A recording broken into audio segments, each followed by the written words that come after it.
Ellie Dawson rubbed her tired eyes as she stared at the screen. The night shift at the Lunar Communications Hub was usually quiet, but something about this database error kept bothering her. She had been working as a NASA technician for 3 years and had never seen anything like it. "Still trying to fix that glitch?" asked her coworker Sam as he passed by with a cup of coffee. "It's not just a glitch," Ellie said. "There's a whole quarantine folder that hasn't been checked since 2028.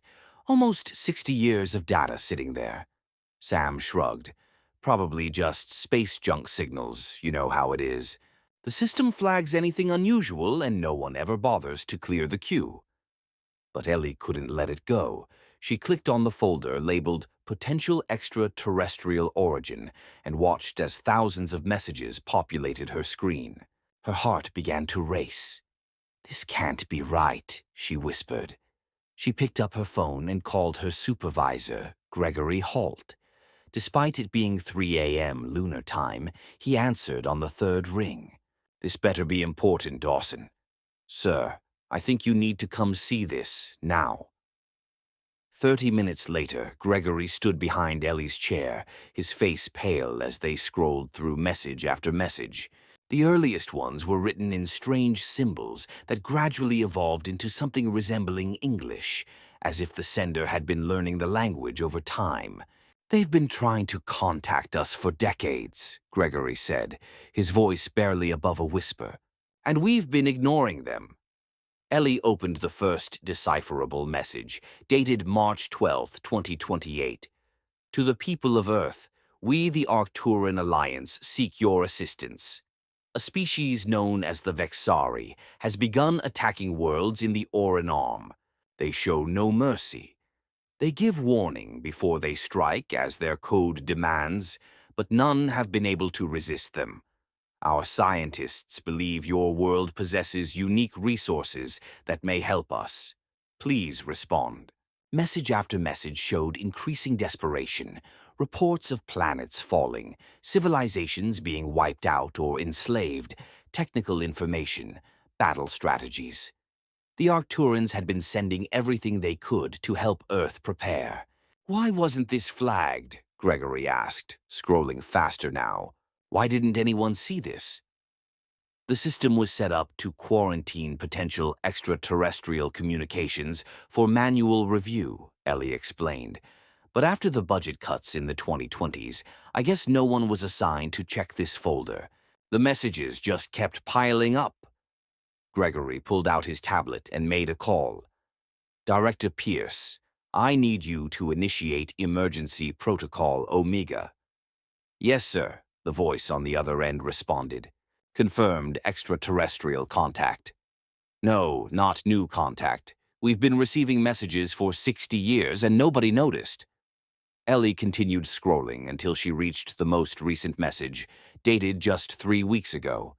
Unlike the detailed reports before it, this one contained only 7 words. "They're coming for you next. Prepare yourselves." A chill ran down her spine.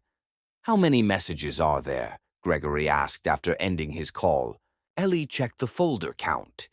8,734 distinct communications. The frequency increased over time. "Start downloading everything. The director is assembling an emergency response team. We need to know what we're dealing with." As Ellie began the download, she found herself thinking about all those years of silence, all those warnings, all that information sitting unread in a forgotten digital folder while civilizations across the galaxy fell one by one. "Do you think we still have time?" she asked quietly. Gregory looked at the final message again and frowned. "I don't know, but we're going to find out." Outside the window of the lunar hub, Earth hung in the darkness, beautiful and blue and completely unaware that its 60 years of silence had just run out. The United Nations Space Command headquarters buzzed with activity. It had been 48 hours since Ellie's discovery, and the world's leaders were still trying to process what it meant. Director Franklin Pierce paced the length of the conference room as the emergency response team he had assembled worked frantically around him. "What do we know so far?" he asked, stopping to look at the large display screen showing a map of the galaxy. Dr. Amanda Wells, the lead linguistics expert, stood up, her eyes red from a lack of sleep. I've decoded about 30% of the message archive. It's worse than we thought, sir. The Vexari have conquered 37 civilizations across the galaxy in the last 60 years. Some fought back, none succeeded, and we just sat here with our heads in the sand. What about recent communications? Any response to our broadcasts? Paul Winters, the communications specialist, shook his head. We've been sending messages on all frequencies for the past day. 6 hours ago, we received this automated reply. He tapped his tablet, and a message appeared on the main screen. Communication request denied. Your species has been marked for subjugation. A heavy silence fell over the room. What does that mean for us? Asked Pierce. Dr. Wells cleared her throat. Based on the patterns I've found in the messages, the Vexari follow a specific protocol. They send warnings, wait for a response, and if there is none, or if the response is deemed inadequate, they proceed with invasion. But we didn't respond because we didn't know, protested Ellie, who had been brought to Earth for the emergency. Meetings. Surely they must understand that. I don't think they care, said Dr. Wells. From what I can tell, the warnings are just a formality, part of their conquest ritual. They probably expected us to ignore them like everyone else did. The door to the conference room burst open, and a young officer rushed in. Director Pierce, we're picking up multiple objects entering the solar system. They just appeared at the edge of Neptune's orbit. Pierce turned to the team's astrophysicist. How is that possible? Faster than light travel, said Dr. Alan Brock, looking at the data on his tablet. The Arcturans mentioned this in their messages. The Vexari have technology that allows them to bend space-time. How many ships? Asked Pierce. 7, replied the officer. And they're massive. Our largest estimates put them at about 3 miles long each. Paul Winters looked up from his console with fear in his eyes. Sir, we're receiving a transmission from the lead ship. They're requesting permission to send a single shuttle to the United Nations headquarters. They want to talk. Pierce sounded skeptical. No, said Dr. Wells, still reading through translated messages. This is part of their protocol, too. They send an ambassador to deliver terms of surrender in person. It's a show of power. Pierce rubbed his forehead. How long until they reach Earth orbit at their current speed? 96 hours, said Dr. Brock. And if we refuse to meet with this ambassador? Dr. Wells looked grim. According to the Arcturan messages, immediate attack. Pierce nodded slowly. Then we meet with them. Meanwhile, I want every piece of information from those messages analyzed.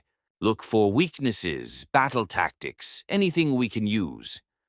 Sir, said Ellie, who had been quiet for most of the meeting, there's something else in the messages. The Arcturans sent us technical specifications of Vexari weapons and ships. I've only looked at a small part, but it seems detailed. For the first time, a flicker of hope appeared on Pierce's face. Get that data to our military engineers immediately. Dr. Wells, continue the translations. Everyone else prepare for first contact. As the team dispersed, Ellie stared at the radar screen showing the incoming Vexari ships. Earth had missed its chance to prepare properly, but maybe, just maybe, those forgotten messages still held the key to survival. The Vexari shuttle descended through Earth's atmosphere with a strange grace that belied its alien design. People across New York City stopped and stared at the sky as the dark, angular craft lowered itself toward the United Nations Plaza. Military personnel formed a perimeter around the landing zone, while world leaders watched from the safety of the General Assembly Hall. NASA engineer Kyle Ramsey stood beside Director Pierce, tracking the main Vexari fleet on his tablet. The 7 ships have taken position just beyond lunar orbit. They could reach us in minutes if they wanted to. Pierce nodded grimly. Let's hope this meeting buys us time. The shuttle touched down with barely a sound. For several long moments, nothing happened. Then a seam appeared in its smooth surface, widening into a doorway. A ramp extended to the ground. The creature that emerged stood nearly 8 feet tall. Its body was covered in overlapping plates that looked like a cross between armor and scales. 4 arms hung at its sides, each ending in long, flexible fingers. Its face was strangely human-like, with 2 forward-facing eyes that glowed a deep amber. But the similarity ended there. Its mouth was a vertical slit surrounded by small sensory tentacles that continuously moved and tasted the air. The Vexari ambassador walked down the ramp with deliberate steps.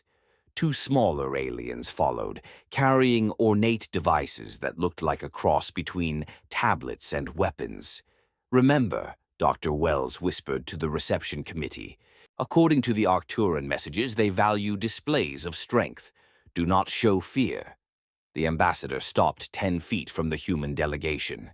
When it spoke, the words came out in perfect English, though the voice had a strange, multi-toned quality. "I am Ambassador Drethar of the Vexari Dominion. I come to deliver the terms Rodriguez and Daniel Washington led a team repurposing communications satellites into a defensive grid the Vexari won't expect. This level of coordination," Lisa said, adjusting the targeting systems, "the Vexari won't see it coming." Daniel nodded as he calibrated the energy output. "That's our advantage. We may not have their technology, but we have unity." On Mars, Colonel Bennett and his team worked frantically to convert mining station lasers. The process was delicate. One wrong calculation and the weapons would be useless against Vexari shields. "Test firing in 3, 2, 1, called out a technician. The modified laser fired at a test target, producing exactly the frequency Olivia had specified. A cheer went up from the tired team. Bennett immediately contacted Earth. "Director, the Mars platform is operational. We can hit the resonance frequency." Back at the command center, Pice allowed himself a small smile. "Good work, Colonel. Now we need to coordinate the global defense systems to strike simultaneously. If we hit all 7 ships at once, they won't be able to adapt." Olivia looked at the tactical display showing the Vexuri fleet. "They're positioning their ships in standard conquest formation, just like the Arcturans described." "They have no idea we know their playbook," Pice said. "Let them keep thinking that. We'll get one chance at surprise." As Earth prepared for battle, the Vexari continued their methodical preparations for planetary subjugation, following the same protocol that had brought them 37 consecutive victories. They positioned their weapons for maximum efficiency. What they didn't know was that their carefully guarded tactical information had been sitting in Earth's unread mailbox for decades, and now humanity was finally ready to use it. 24 hours remained until the Vexari deadline. In a secured room at NASA headquarters, Dr. Amanda Wells made an unexpected discovery as she continued translating the Arcturan messages. "Director Pierce," she called out, excitement in her voice, "the messages contain more than just warnings and technical data. There's a complete virtual library embedded in the transmissions." Pierce hurried over to her workstation. "What kind of library?" "Knowledge from dozens of civilizations. The Arcturans gathered technology, history, and cultural information from every world the Vexuri conquered. They sent it all to us, hoping we could use it if they fell." She pulled up a series of complex diagrams on her screen. "This is just a fraction of what's here. Propulsion systems, weapons designs, medical technology.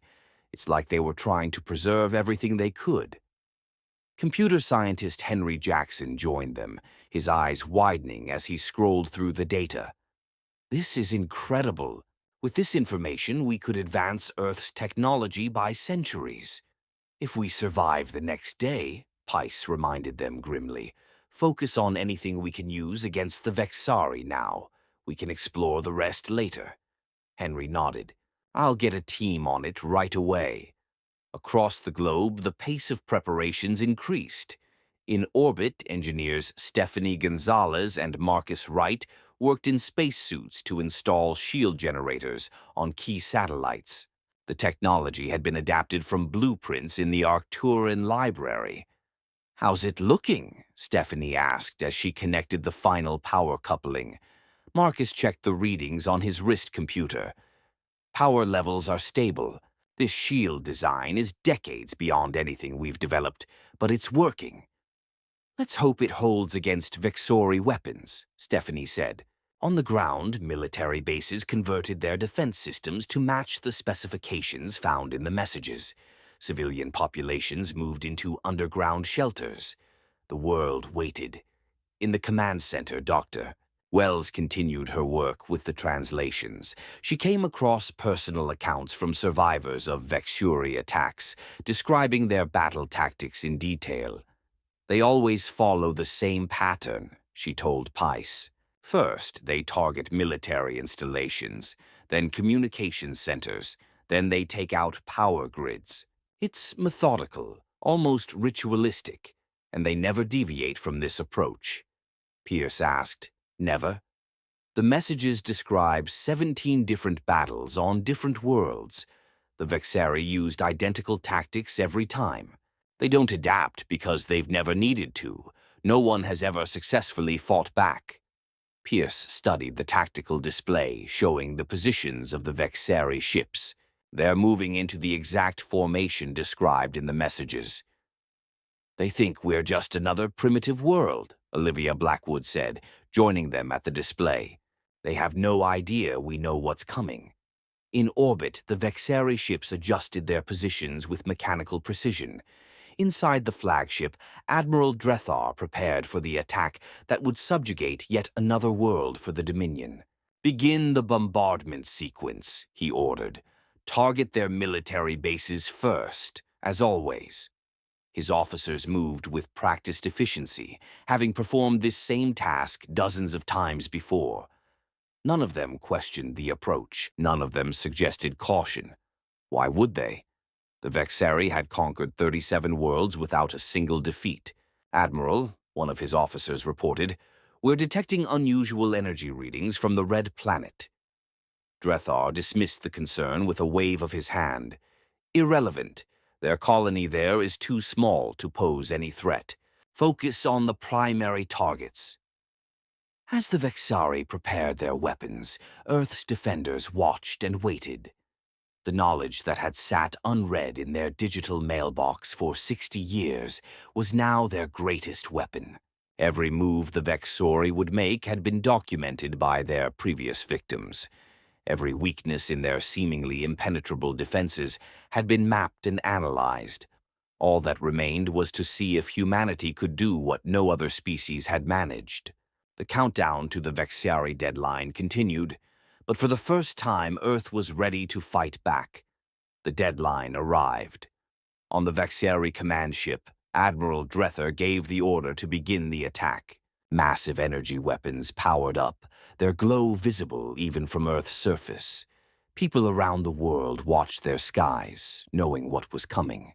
"They're charging weapons," reported an officer in the Earth Defense Command Center, filled the main screen. All 7 Vexari ships glowed with building energy. Director Pierce took a deep breath. "All defense stations, stand by. Let them fire first." The first Vexori blast streaked toward Earth, aiming for the military base in Colorado. 6 more beams followed, targeting major installations around the globe. As the deadly energy approached, Pice gave the order. "Activate shields." The modified satellite network came to life. Shields based on Arcturian technology formed a protective layer above each target. The Vexari beams struck the shields, which glowed brightly but held. Admiral Drethar stared in disbelief at his tactical display. "Impossible. They have shield technology. How did they—" He was interrupted as alarms blared across his ship. "Admiral, energy spike detected from the 4th planet." On Mars, Colonel Bennett watched as the mining platform's main laser reached full power. Target locked on Vexuri command ship. Firing now. The massive laser fired, its beam precisely calibrated to the frequency Olivia had identified. It struck the Vexuri flagship's shields. For a moment, nothing seemed to happen. Then, exactly as the Arcturan data had predicted, the Vexuri shields began to flicker and destabilize. Areas of the massive ship became exposed.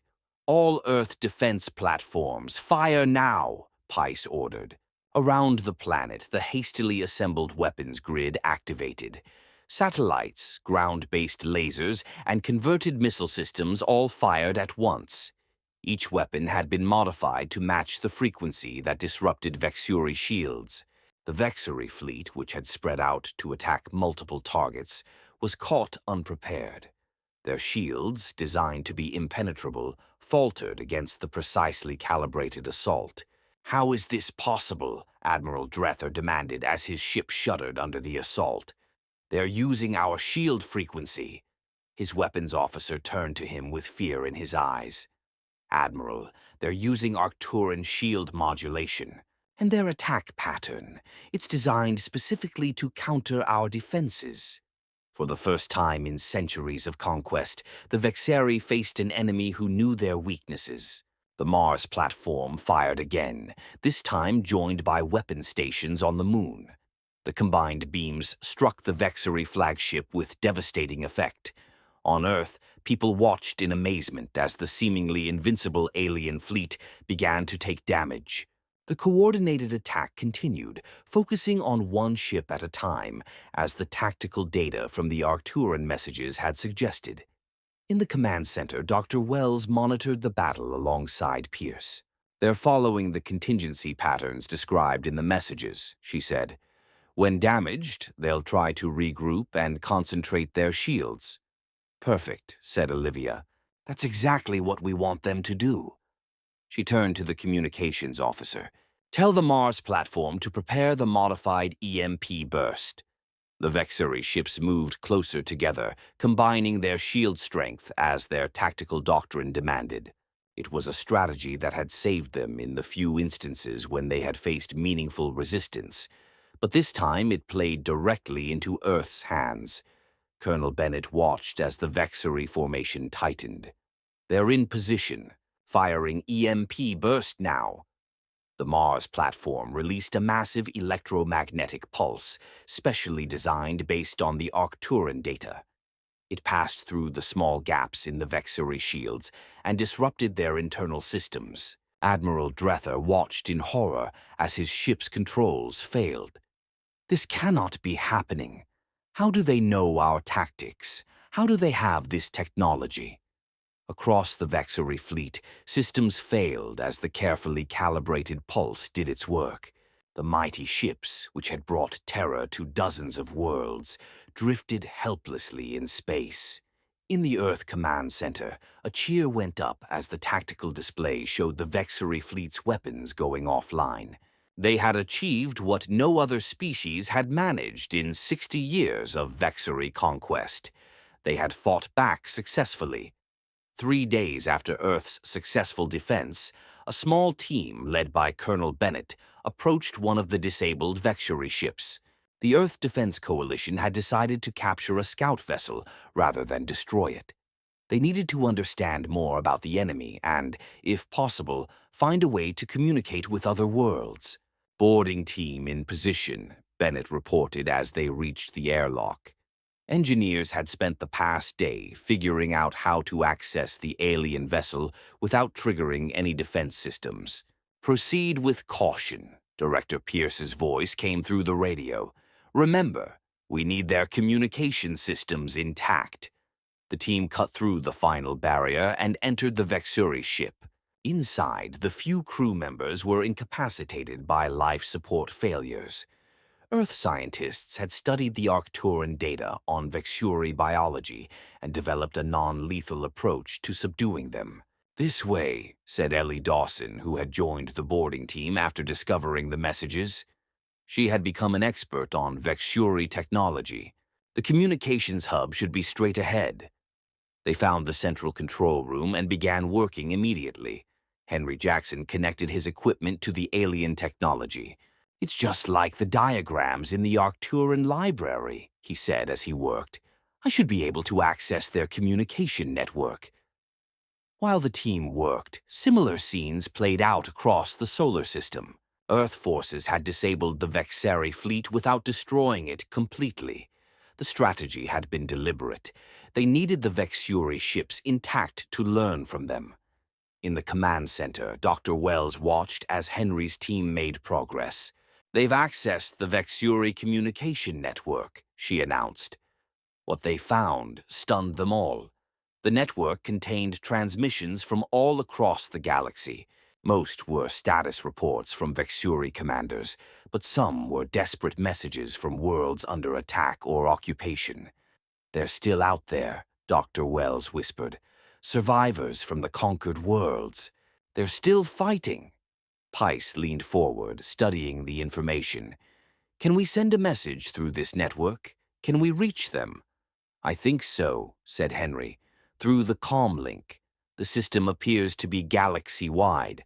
If we broadcast from here, every Vexuri outpost and ship will receive it, and presumably anyone monitoring Vexuri communications would see it too." "Do it," ordered Pierce. "Tell them Earth fought back and won. Tell them we have the Arcturan knowledge." The message was simple. "We received your warnings. We're fighting back. The Vexari can be defeated. Contact us on this frequency." The message went out across the vast Vexari network. For several hours there was silence. Then, one by one, responses began to come in. "From a hidden base on a moon of Arcturus. This is the Arcturan resistance. We thought you had ignored us. We've been fighting from the shadows for decades. From a world called Proxima Centauri. Our world fell 15 years ago. We've been slaves since then. Is it true you defeated their fleet?" From dozens of other worlds came similar messages. Species that had been conquered or forced into hiding now reached out with newfound hope. Dr. Wells worked tirelessly to translate the incoming communications. "They want to know how we did it. They want to fight back, too." "Send them everything," Pierce said. "The shield frequencies, the tactics, the EMP specifications, everything we learned from the Arcturan library." As information flowed outward from Earth, reports began coming in of uprisings on occupied worlds. The Vexari, who had never faced a serious challenge before, found themselves fighting on multiple fronts. Admiral Drethar received the news with growing alarm. "Rebellions on 7 worlds? How is this possible?" His second-in-command displayed a transmission intercept. "It appears the humans are sharing their knowledge with the conquered worlds. They are coordinating a galaxy-wide resistance." For the first time in their history, the Vexari faced the prospect of losing their empire, and it had all begun because Earth had finally checked its mailbox. 6 months after Earth's successful defense against the Vexari, the United Nations Hall was filled with beings from a dozen different worlds. Some looked almost human, while others were so different they needed special environments just to breathe. But they all shared one thing. They had all fought against the Vexari. Ellie Dawson stood near the back of the room, watching the proceedings with a sense of wonder. She had been named the director of the newly formed Interstellar Communications Authority. Her job was to make sure Earth never missed an important message again. Director Pierce addressed the gathered representatives. "Today marks the official formation of the Galactic Defense Alliance. Together we have achieved what none of us could do alone." On the main screen, a map showed the current state of the galaxy. The once mighty Vexari Empire was shrinking daily. World after world had risen up against their oppressors, using the shield frequencies and tactical information Earth had shared. 23 worlds have regained their freedom," said the Arcturan ambassador, whose tall, slender form stood out even among the diverse crowd. "After 60 years of oppression, our people are free again, thanks to Earth's assistance." Pice nodded respectfully. "We only used the knowledge you sent us." We're sorry it took us so long to find it. The Arcturian made a gesture that translated as understanding. The important thing is that you did find it, and when you did, you chose to share it with everyone. In the months since the battle, Earth had undergone remarkable changes. The technology found in the Arcturian library had advanced human science by centuries. Clean energy, advanced medicine, and faster-than-light travel were now realities. But more importantly, humanity had found its place in a much larger community. After the meeting, Ellie returned to her office at the A headquarters. The room was filled with advanced communication equipment that monitored transmissions from across the galaxy. Greg Holt, her former supervisor, who now worked as her deputy, looked up from his console. The new Mailbox protocol is working perfectly. We've categorized over 10,000 incoming signals in the past week. Ellie smiled. The Mailbox protocol had been her creation, a comprehensive system that prioritized, analyzed, and responded to all incoming transmissions. No message would ever go unnoticed again. Any word from the exploration team? She asked. Greg nodded. They've made contact with 3 previously unknown civilizations in the Orion sector. All seem friendly and all want to join the Alliance. The galaxy was changing rapidly. The fall of the Vexari had created new opportunities for cooperation and discovery. Ships from Earth now traveled to distant stars, meeting new species and establishing peaceful relations. As Ellie checked the daily reports, a priority alert appeared on her screen. A new transmission had arrived from deep space, beyond the known regions of the galaxy. She opened the message and read it slowly. Thank you for answering. We've been watching and waiting. There are worse things than the Vexari out there. Ellie felt a familiar chill, similar to when she had read that final Arcturian warning months ago. But this time, Earth was not unprepared. This time, they were not alone. She pressed the alert button that would notify Director Pierce and the Alliance Council. Then she began the process of analyzing the new message, tracking its origin, and preparing a response. As representatives from dozens of worlds gathered to discuss this new development, many remarked on the strange irony of the situation. Earth, the planet that had ignored interstellar communications for 60 years, was now leading the galaxy in communications technology and protocol. A simple administrative oversight, a forgotten quarantine folder, had ultimately led to the defeat of the Vexari and the formation of the first true galactic alliance. And now, as a new challenge emerged from the depths of space, the people of Earth and their allies faced it together, their strength built on the foundation of knowledge shared across the stars. Ellie looked at the message again and began drafting a response. Unlike 60 years ago, this warning would not go unanswered. This time, Earth was listening.